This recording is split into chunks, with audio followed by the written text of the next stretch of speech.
দর্শক সরাসরি আপনাদেরকে দেখানোর চেষ্টা করছি বিএনপি পক্ষ থেকে মির্জা আব্বাস কিন্তু ওসমান হাদিকে দেখতে এসেছে, সেই দৃশ্যটি সরাসরি আপনাদের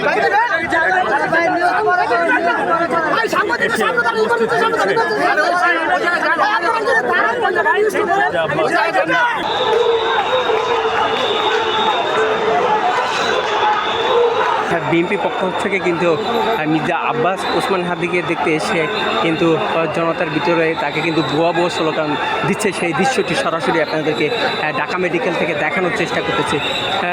সেনাবাহিনী কিন্তু তাদেরকে সরিয়ে দিচ্ছে। গুলি করে দিবে এটা তো হয় না, এটা তো মেনে নেওয়ার বিষয় না। আওয়ামী লীগের প্রোগ্রাম আছে, অবশ্যই আওয়ামী লীগের লোক গুলি সিসিটিভি আছে, ডক্টর ইউনূস সরকার এটা বের করবে, বের করে